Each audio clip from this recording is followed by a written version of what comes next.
What's going on, guys? Welcome back to the channel. You know who it is by now. Jimothy. Now, ladies and gents, I participated in a remote duels local on Sunday the 25th of April. Now, just going to give you guys a quick rundown of my matches, and then I'm going to go for a little bit of a deck profile of the deck I played, which you can obviously see is Prank Kids. So just going through the actual remote duel locals. It was entertaining locals. There were some crazy prizes online. I will put some of the prizes on the screen for you guys to see, and I will also put where I actually finished in the games. So starting us off, round one, I lost to Dragon Link. It was a crazy game. I couldn't do anything. He won the die roll, went first. I had no hand traps, funnily enough, and he was able to just combo off, and I couldn't break through his board. So we took that game. Game two, I went first. It was a little bit of a grindy game. I managed to stun him out. Nibiru's board was able to recover somewhat, but eventually he just ground me out until eventually we kind of like ran into time. And obviously my life points were a little bit lower than his, and he managed to take game two. So it was a good match, to be fair. Thoroughly enjoyed that game. Game two, I won against Shadow Invoked Dogmatica in time due to life points. I actually ended up on 10,500 life points, and my opponent was on something like 2k. It was absolutely crazy. The game just went on for ages. He kept summoning Winda. He was trying to send a lot of stuff off with his Schism, which I was able to play around with Prank Kids Pandemonium, as well as obviously doing a lot of burn damage through Lampsies, which was really interesting. Game three, I can't remember exactly, but I know I won that game 2-0. Can't remember exactly what I was playing, but I know for game one I literally attacked him till he had 500 life points left, and then a fusion summoned on his turn using Lampsies to burn him for the rest of the game. And then in that game two of round three, I actually managed to get Borrow Sword out, and I just OTK'd him with Borrow Sword. So I can't remember exactly what I played against. Round four, I managed to play against Cyberse, which is a really scary deck. Actually, I actually got locked out the game with Nightmare Corrupt to Ibli and Rivalry of the Warlords, which was a horrible lock, to say the least. I ended up having to crash the Ibli into one of my opponent's monsters, and then try to do something to be able to establish a board state, but I couldn't do anything. I actually won game one, and then obviously game two managed to get enough damage on to get the draw. There was a few technical difficulties. We lost like 15 minutes or so, mainly because of the internet connection and whatnot. There was a few issues on that, so yep, it is what it is. And then round five, I actually lost to Shadow Invoked Dogmatica. Now game one was not really an issue. He literally outgrinded me again. He won the die roll. I didn't see enough hand traps to stifle him. He managed to get Macabre on board, as well as his Ecclesia and Fleur de Lis, which was a little bit difficult to play around, but on top of that he just had too much advantage, so I couldn't really do much. In game two of the final round, because there was 5 rounds of Swiss, we started playing for a bit. It was a load of back and forth. I ended up in a board state where I actually activated Mystic Mine, and I only had 1 monster on board. I think it might have been Roxy's, and he had a board full of like 3 or 4 monsters. Again, we had some internet connection issues where I managed to get disconnected and kicked from the game. Now I was gone for like probably about 1 minute or so. And then when I came back into the lobby, he was trying to question whether or not I'd cheated, whether I'd moved cards from my side deck into my hand. My board was in exactly the same game state. I was probably gone for like 45 seconds whilst I tried to sort out the internet. So I just said to him, do you know what? I'm not going to sit here for the accusations. You can have the win. And I actually conceded. I potentially could have came back because Mystic Mind had hit the board and he had no out to it. He said he was going to chain... I think he had Conquistador set as well. Actually, he was playing a bit of an Outlich engine in there as well. But I just said, you know what, dude, it's fine. If you feel like I'm cheating, you can have the win. So I ended up losing there and ended up finishing 11th, which was interesting. But to say the least, I thought it was a good showing. Again, I'm not as familiar with this deck as I would like to be, but it's actually worked out well. So let's just get into the profile.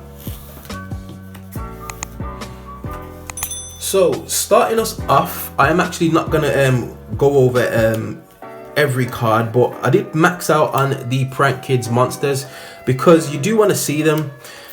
The Roxy's is probably the least impactful. At times you do not want to actually use its effect to banish and draw and then be able to special summon, but sometimes it does come in clutch, especially when you're in a state where you've burned through a lot of your Prank Kids monsters. You're actually going to be drawing into hand traps, which was really good.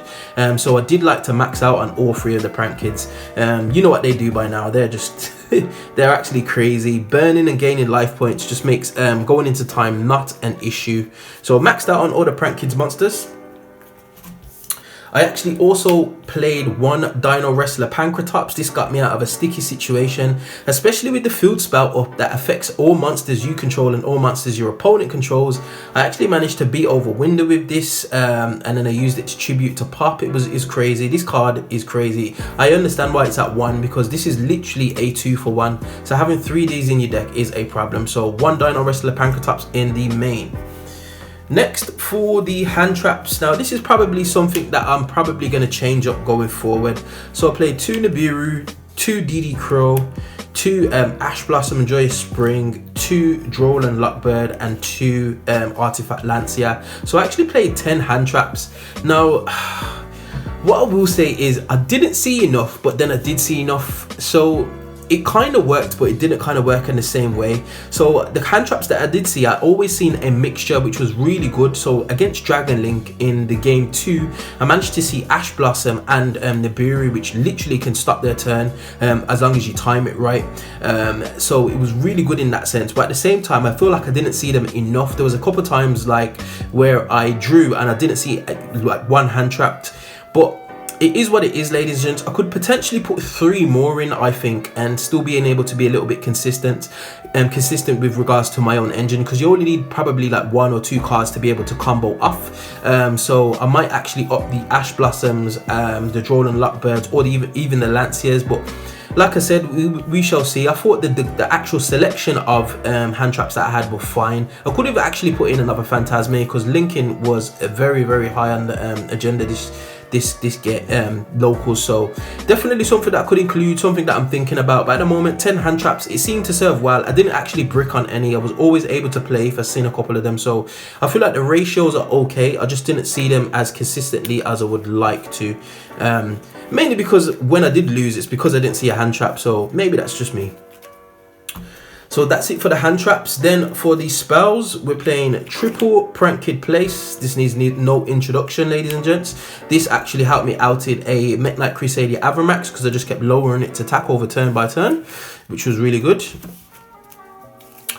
Also ran triple Prank Kids Pandemonium. Yes, I ran 3. I wanted to see this as quickly as possible, hopefully draw into it, because it's not a once per turn. It does lock you into special summoning Prank Kids monsters, which is not really a problem.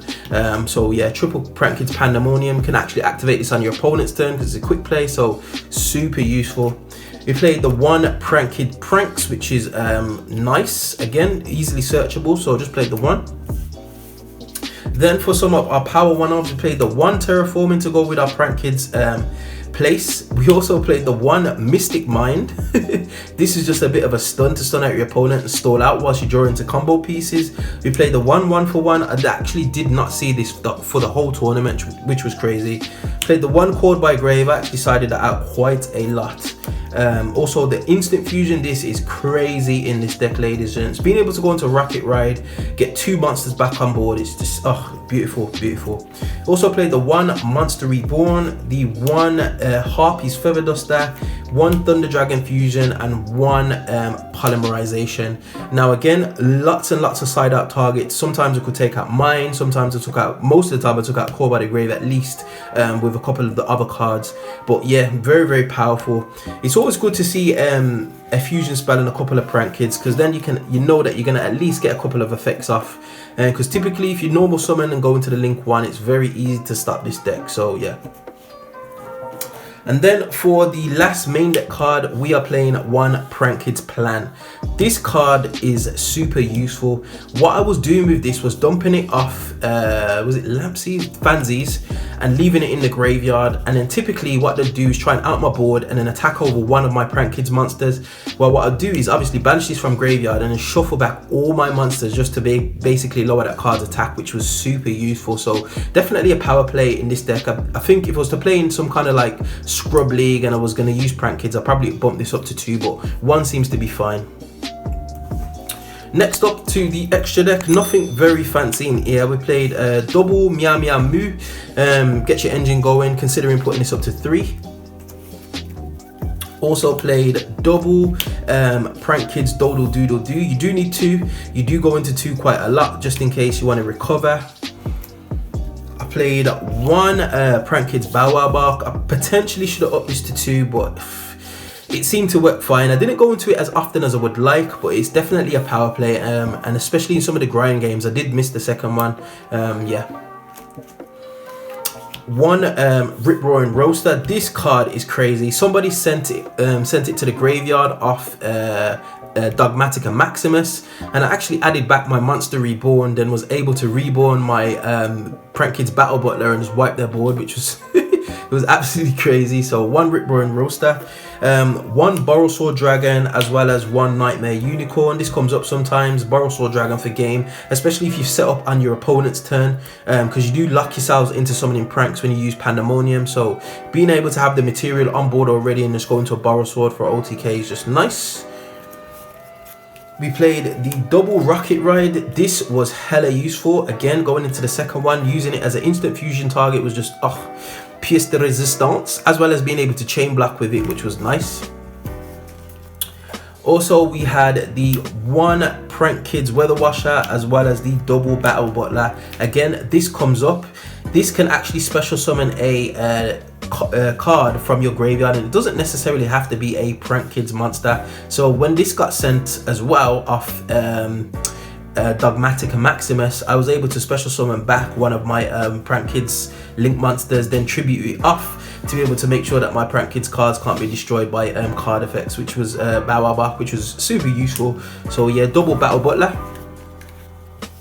And then finally, we played the 1 Abyss Dweller and the 1 Totally Awesome. This just shut down the Shadow Invoke Dogmatica game, just absolutely KO'd him. And then obviously Totally Awesome is mainly there to try and get him up for your 5th summon so you don't die to Nibiru. Then for the side deck, ladies and gents, we had the other Droll and Lockbird and the other DD Crow. I really should have put the 3rd Ash in potentially, but Droll and Lockbird, this was winning games this tournament. I actually used it against the Cyberse player as well as Dragon Link, and was able to kind of like just really stun them out of their play. I also used it against Shadow Dogmatica Invoked and managed to use it on his Alistar. I used it on his Magical Meltdown when he added Alistar, and it literally shut his turn down and ended up setting 1. So super useful. DD Crow, this is just nice. This is nice. We also played the triple Wind Kaiju, the Godala. This came up. I actually drew into 2 of these. I Kaiju the Mechaba, attacked over the Kaiju, and then Kaiju one of his other cards. So yeah, this is nice. I put it in there just for bird up. Obviously, Gamma is probably a better target, but again, I didn't know what I was going to be playing in this tournament, and it was very rogue. So Godala did come in nice. We also had the back row hate, which is the triple Cosmic Cyclones. I didn't cite this in this much. It was very, very combo orientated, this meta. So triple Cosmic Cyclone.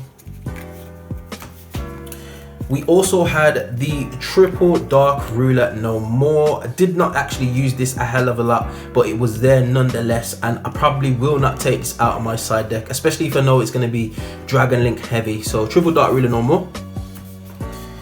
And then finally we had the 1 Lightning Storm, again just decided in for the back row hate or the front row hate. And then finally we had the triple There Can Be Only One. When I was going first, side this in, this was an instant game win. Crazy, absolutely crazy.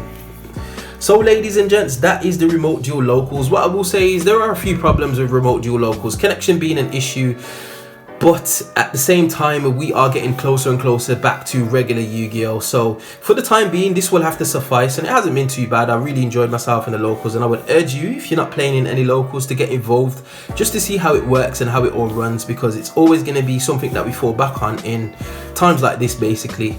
So we have arrived at the end of another video. As always, if you do enjoy this content, you know what to do by now. Hit that like button, share, subscribe, all of that good stuff, and I will definitely see you guys on the next video. Hope you enjoyed. Peace.